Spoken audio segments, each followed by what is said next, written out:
కేవీఆర్ ప్రేక్షకులకు స్వాగతం, సుస్వాగతం. మనం భగవన్నామ స్థుతితో కార్యక్రమాన్ని ప్రారంభిద్దాం.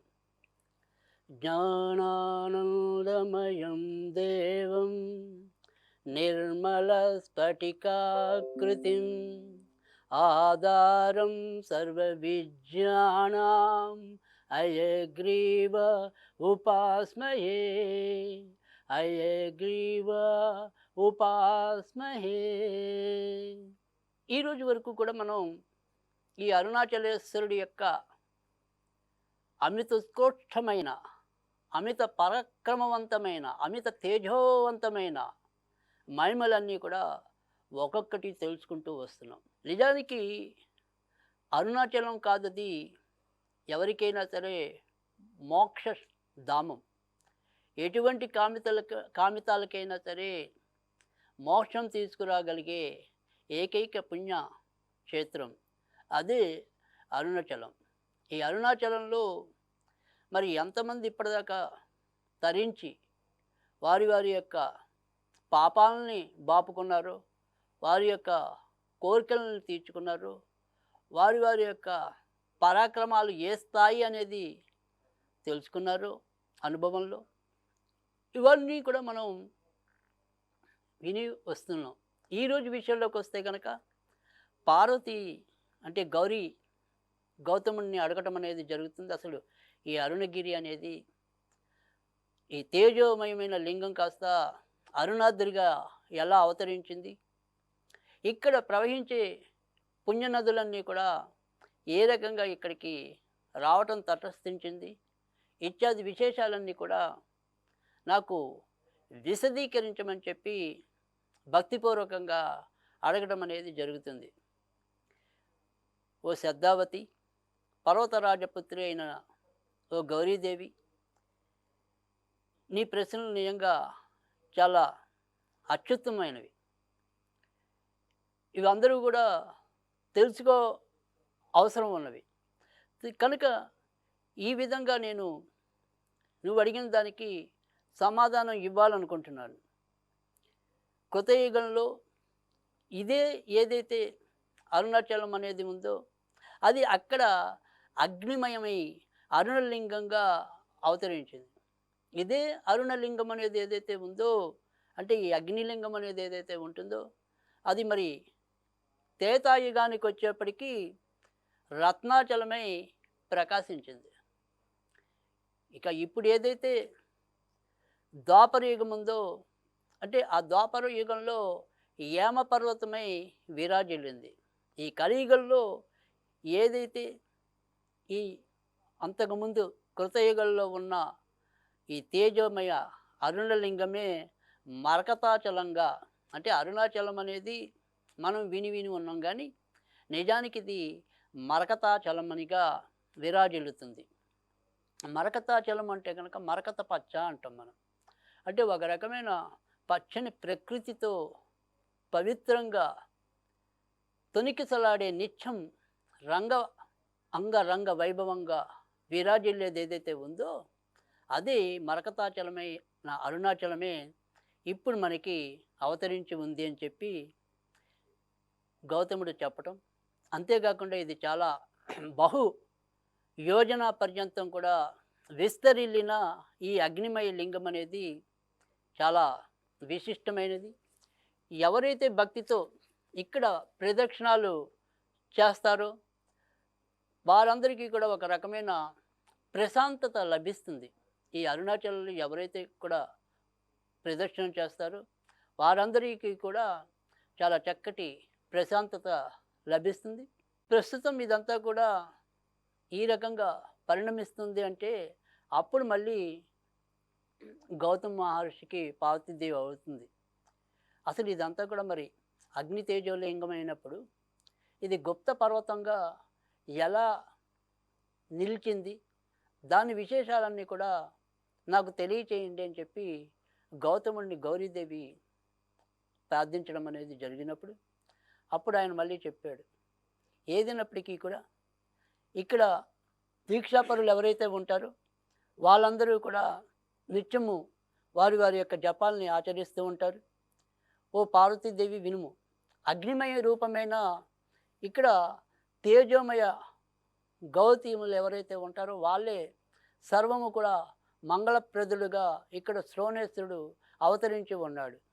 అగ్నిరూప పరమాత్ముడైన నీ నుండియే ఇక్కడ అనేక రకమైన యుగాలందు కూడా నీ యొక్క పుణ్య సంపదతో విరాజిల్లుతోందని చెప్పి శివుణ్ణి మనసులో ధ్యానించుకుంటూ ఆ గౌతముడు తెలియజేయటం అనేది జరుగుతుంది.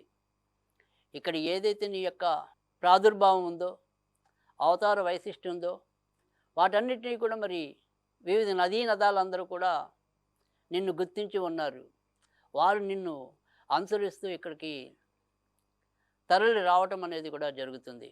ఓ శోభాద్రినాథ, జగాలన్నీ కూడా ఏదైతే మరి మిక్కుటంగా ఆరాధించగలిగే పవిత్ర పుణ్యక్షేత్రం ఉందో అది అరుణాచలంగానే చెప్పుకోవాల్సి ఉంటుంది. ఇక్కడ అందుకని నిత్యం కూడా అన్ని నదులు కూడా జలమై వర్ధిల్లుతూ ఉంటాయి. అంతేకాకుండా ఇక్కడ ఏదైతే ఈ అరుణాచల శోభను గురించి విశదీకరించడానికి అన్ని వైపులా కూడా ఈ రకమైన పుణ్యాది కార్యక్రమాలన్నీ కూడా జరుగుతూ ఉంటాయి.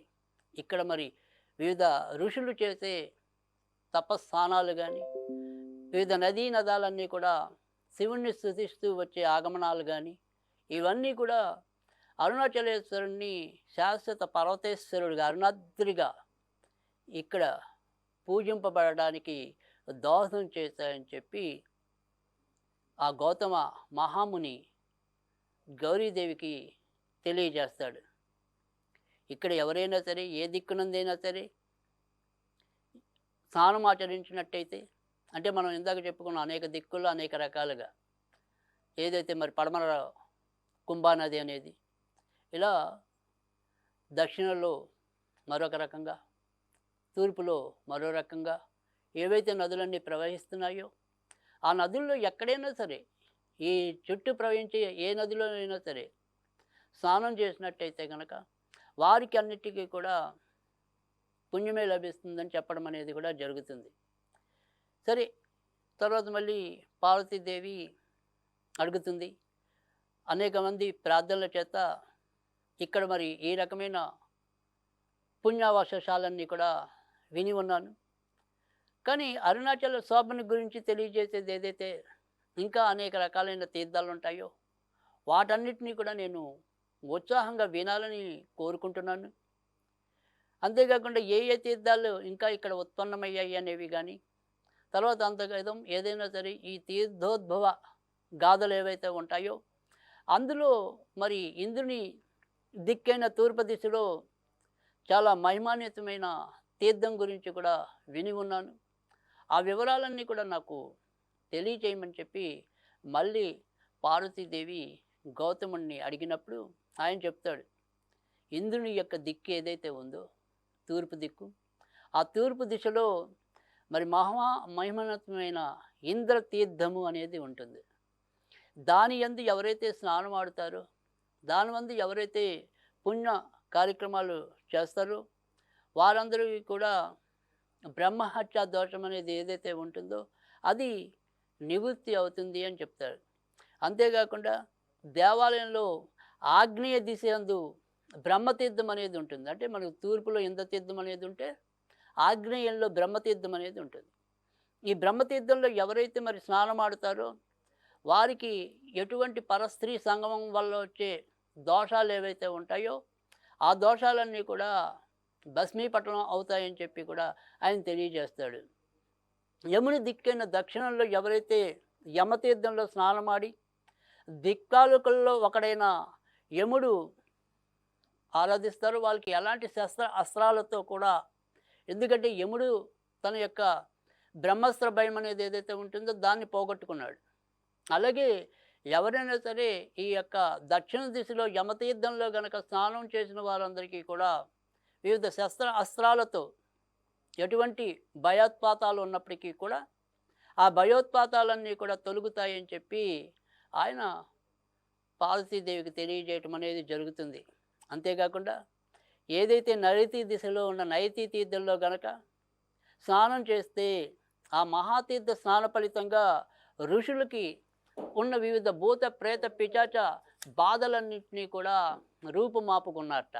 అంటే ఇక్కడ ఏదైతే నైతిలో ఉన్న నైతి తీర్థంలో గనక మనం గనక స్నానాలు చేసినట్టయితే మనకి ఏదైనా సరే ఈ గాలి ధూళి భూత ప్రేత పిశాచ బాధలని చెప్పి తరచు భయపడే వాళ్ళు ఎవరైతే ఉంటారో, ఎవరైతే నిత్యం మన ఇంట్లో ఏదో చెడు శక్తి ప్రవేశిస్తోంది, మన ఒంటి మీద ఏదో చెడు శక్తి ప్రవేశిస్తోంది అనుకుని కంటి మీద కునుకు లేక బాధపడేవారు సైతం ఇక్కడ నైతి తీర్థంలో కనుక స్నానమాడినచో దాని ఫలితంగా వారికి ఎటువంటి బాధలు ఉన్నప్పటికీ కూడా అవి తొలగుతాయని చెప్పి గౌతముడు పార్వతీదేవికి తెలియజేస్తాడు.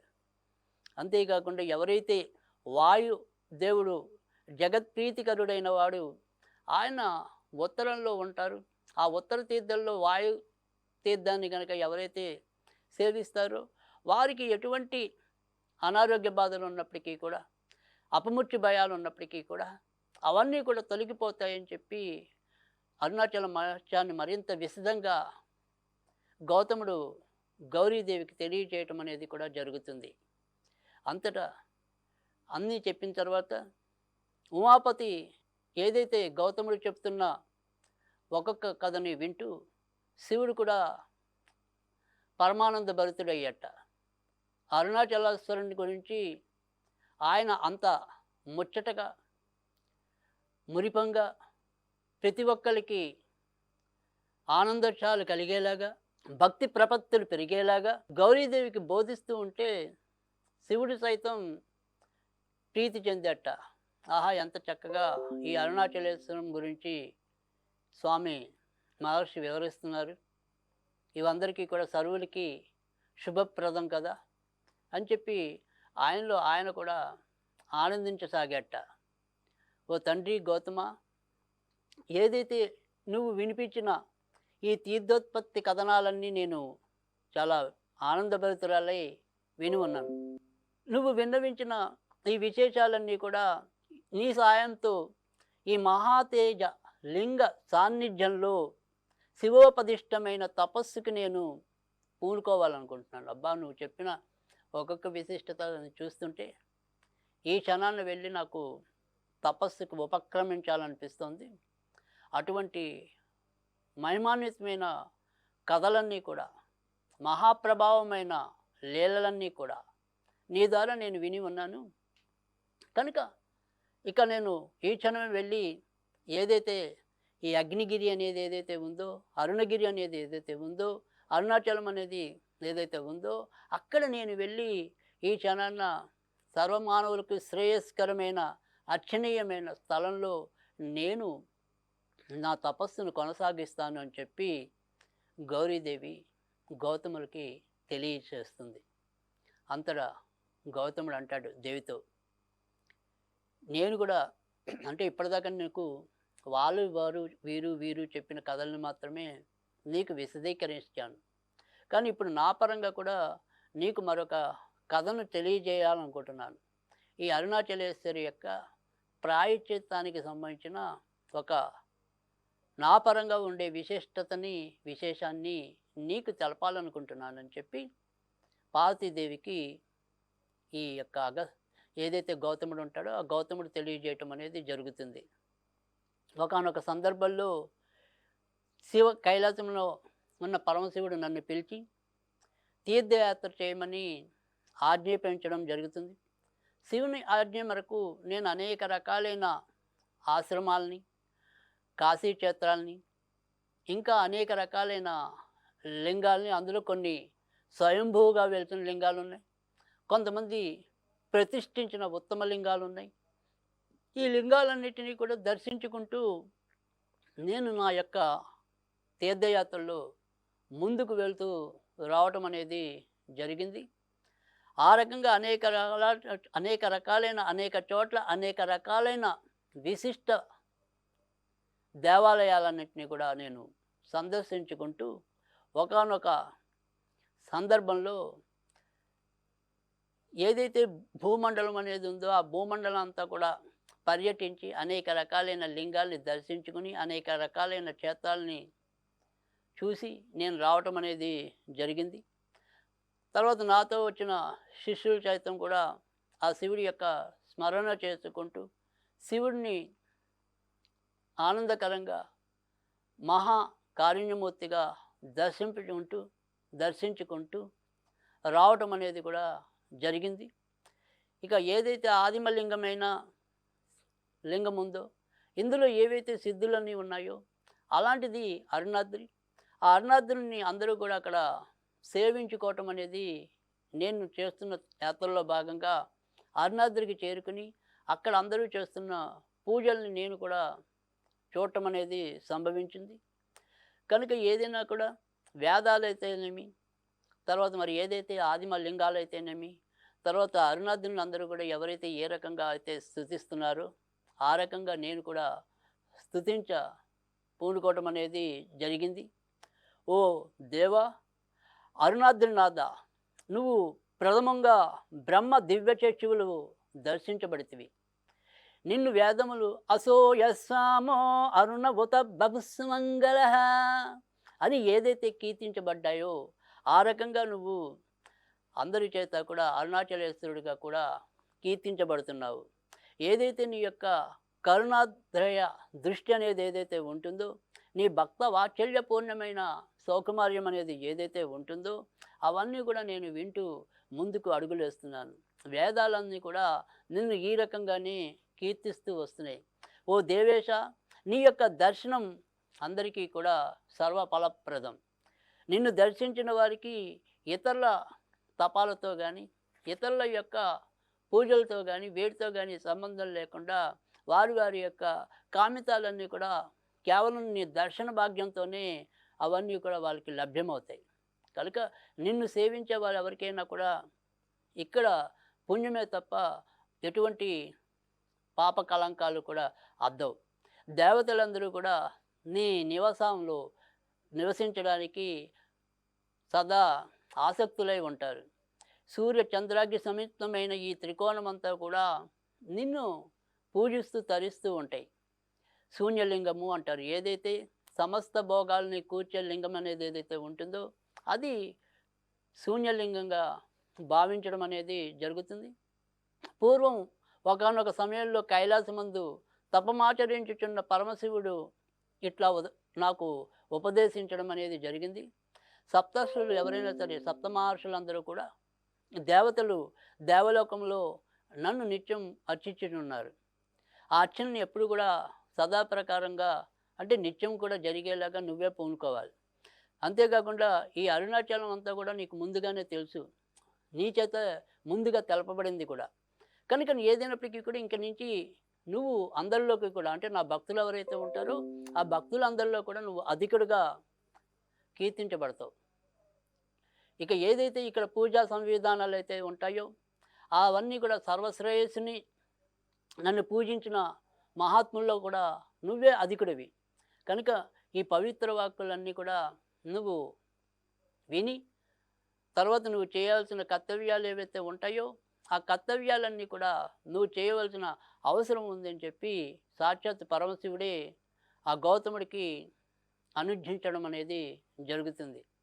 అప్పుడు ఆ సోనాచలాదృష్టుడికి నేను ప్రణమిల్లి నమస్కరించి వందనాలు అర్పించుకుంటూ ఈ రకంగా అడిగాను. ఓ శివ, నిజంగా నీ వాక్కులు వింటుంటే నాకు చాలా పరమానందం కలుగుతుంది. నీ భక్తుల్లో నన్ను అగ్రేశ్వరుడిగా ఎంచడం అనేది, పేర్కొనటం అనేది నాకు చాలా ఆనందాన్ని కలిగిస్తోంది. కనుక శివభక్తి దురంధరుడైన నా పట్ల నువ్వు దయాపూర్ణుడివై సాక్షాత్కరింపజేశావు. ఏదైనప్పటికీ కూడా నీ రూపం నాకు దర్శనం భాగ్యం లభించడం అనేది నేను ఎంతో కాలంగా చేస్తున్న తపస్ఫలం. కనుక దానికి నువ్వు ఏదైనప్పుడే ఆజ్ఞాపిస్తున్నావో, నువ్వు ఏదైతే నాకు బోధిస్తున్నావో అది నాకంతా కూడా మరింత విస్తారంగా తెలుపండి. తర్వాత ఏదైనప్పటికీ కూడా నేను ఇక్కడ అందరికీ ఆమోదయుక్తంగా ఏ రకమైన పూజలు చేయాలి, తర్వాత ఏదైతే ఇక్కడ పూజలు ఉంటాయో వాటన్నిటినీ కూడా ఎవరు రక్షించాలి, ఇక్కడ పరిరక్షకులెవరు, స్థానరక్షకులెవరు, నిత్యం నీ యొక్క పూజ చేయడానికి అవసరమైన పురోహితులెవరు, ఇత్యాది విశేషాలన్నీ కూడా ఎవరు ఎవరు చెయ్యాలో, దేవతలందరిలో ఇప్పుడు ఎందరో మంది ఉన్నారు. వాళ్ళందరిలో నేను ఎవరిని వదలాలి, ఎవరిని పూజించాలి, ఎవరిని ఇక్కడ తీసుకురావాలి, ఇత్యాది విశేషాలన్నీ కూడా నాకు సవివరంగా తెలపవలసిందని శివుణ్ణి గౌతముడు ప్రార్థించడం అనేది జరుగుతుంది. అప్పుడు ఆయన ఈ అరుణాచలంలో ఆయన పూజ అనేది ఏ విధంగా చేయాలి, తర్వాత ఇతర లింగాలన్నిటికీ కూడా అంటే అరుణాచలం చుట్టూ ఉండే వివిధ లింగాలు అంటే కేవలం ఈ తేజోలింగమే కాకుండా ఇత్యాది బయట ఉన్న అనేక రకాలైన లింగాలన్నింటినీ కూడా మరి సత్పురుషులందరూ కూడా వాటిని ఏ రకంగా ఆరాధించాలి, ఏ రకమైన పూజాది కార్యక్రమాలు చేయాలి, అవన్నిటినీ కూడా గౌతముడికి శివుడు ఉత్కృష్టంగా తెలియజేయటం అనేది జరుగుతుంది. కనుక సంపదలకి వృద్ధికారకుడైన బాలగణపతి తన యొక్క ముందు భాగంలో ఉండాలని చెప్పి కోరుకోవటం అనేది జరుగుతుంది. తర్వాత ఏదైనప్పటికీ కూడా ఉమా స్కందుడితో స్కందేశ్వరుడిగా కూడా నేను ఇక్కడ విరాజిల్లుతాను కాబట్టి దివ్య రత్న విభూషితాలతో విరాజిల్లుతాను కనుక ఏదైనప్పటికీ కూడా నా కనుల ఎదుట వీళ్ళందరూ కూడా నిలిచి ఉండాలి అని చెప్పి ఇటు కుమారస్వామిని, తర్వాత ఎటువంటి స్థానాల మీద ఆచ్ఛాదన లేకుండా తన యొక్క పార్శ్వభాగంలో ఆ గౌరీదేవి ఉండి ఉండాలని చెప్పి, తర్వాత నైరుతి కోణంలో విఘ్ననాశకుడైన వినాయకుడు ఉండాలని చెప్పి, ఈశాన్యంలో శక్తాయుధుడైన కుమారస్వామి ఉండాలని చెప్పి, ఆయన ఒక్కొక్కరు కూడా ఏ ఏ మూల విరాటులందరూ కూడా ఎక్కడెక్కడ ఏ మూలల్లో ఉండాలో కూడా సవిస్తారంగా శివుడు గౌతముడికి తెలియజేయటం అనేది జరుగుతుంది. కనుక మూలస్థానం అనేది ఏదైతే ఉంటుందో ఆ మూలస్థానంలో అరుణాచలేశ్వర రూపంలో నన్ను మీరు ప్రతిష్ఠించండి. దేవాలయంలో దక్షిణ భాగంలో దక్షిణామూర్తిని ప్రతిష్ఠించండి. అగ్ని రూపమైన మహావిష్ణువుని మరి దక్షిణామూర్తిని వీరిద్దరిని కూడా దక్షిణంలోను, ఉత్తరంలో బ్రహ్మని, తర్వాత తూర్పు దిక్కున సర్వదేవగళాలకి పూజింపదగిన దేవాలయ రక్షణ దేవనాయకులందరూ కూడా ప్రతిష్టన పొందాలని చెప్పి కూడా కోరుకోవటం అనేది జరుగుతుంది. అంతేకాకుండా ఎవరైతే ఇతర దేవత మూర్తులందరూ కూడా ఉంటారో వారందరూ కూడా మందిరమును వారి వారి యథాస్థానమున స్థాపించబడాలని చెప్పి కూడా శివుడు కోరుకోవటం అనేది జరుగుతుంది. ఇక రామాయణలు, నృత్య గిచ్చ నిపుణులు, పవిత్రులైన సుందర కన్యకామణులు దైవసేవకై వీళ్ళందరూ కూడా వినియోగించబడాలి అంటాడు. అంటే ఏ స్త్రీ పడితే ఆ స్త్రీ కాదు, ఎవరైతే ఉత్తమ జాతి స్త్రీలు ఉంటారో అలాంటి ఉత్తమ జాతి స్త్రీలందరూ కూడా నా యొక్క సేవ కోసం వినియోగించబడాలి అంటాడు. అంటే ఏదైనా సరే ఒక పూలు తేవటం, దండలు కట్టడం, మాలలు వేయటం, ఇలాంటివి ఏవైతే స్త్రీలకు సహజసిద్ధమైన లక్షణాలు ఉంటాయో అవన్నీ కూడా వాళ్ళు సేవా రూపంలో చేయడానికి ఉత్తమ జాతి స్త్రీలందరూ కూడా ఇక్కడ నివసితులై ఉండాలి, వారి చేతనే నాకు పూజాది కార్యక్రమాలు జరగాలి అని చెప్పి కూడా శివుడు వాంఛించడం అనేది జరుగుతుంది. ఈ రకంగా ఎటువంటి సరే సద్విద్య, చతుర్విద్య పారంగతులైన వారు శివార్చన పూజ చేయడానికి వారు అవసరం అని చెప్పి కూడా ఆ రకంగానే శివుడు అందరికీ కూడా తెలియజేయటం అనేది జరుగుతుంది. ఎవరైతే ఆగమోక్తమ విధానంలో పూజలు ఏవైతే చేస్తారో వాటిని మాత్రమే నేను గ్రహిస్తాను. నా కోసం ఏదైనా సరే ఫలాపేక్ష రహితంగా ఎవరైతే ద్రవ్యాన్ని ఇస్తారో వాళ్ళందరినీ కూడా వాటిని రక్షించడం కోసం అనేది కూడా కొంతమంది నిర్మించి ఉండాల్సి ఉంటుందని చెప్పి కూడా శివుడు చెప్పడం అనేది జరుగుతుంది. ఈ విధంగా శివుని చేత ఉపదేశించబడిన ఏవైతే అనేక రకాలైన సర్వకల్మష రహితుడైన మహాదేవునికి నేను అప్పుడు ఇట్లా విజ్ఞప్తి చేస్తాను, అయ్యో మీరు చెప్పిన బాగానే ఉన్నాయి, ఇలాంటి బాధ్యత అంతా కూడా ఆయా ప్రదేశాలకు సంబంధించిన రాజులు, అంటే ఇప్పుడు భాషలో చెప్పాలంటే వివిధ పార్టీ నాయకులు, వాళ్ళందరూ కూడా వారి వారి యొక్క బాధ్యతల్ని సమగ్రంగా తీసుకెళ్ళి రాజుల యొక్క బాధ్యత ఏదైతే ఉంటుందో వారు పాటించి వాళ్ళందరూ కూడా అందులో నిమగ్నమయ్యేగా చేసేయాల్సిన బాధ్యత కూడా మీ మీద ఉందని చెప్పి గౌతముడికి పరమశివుడు తెలియజేయటం అనేది జరుగుతుంది.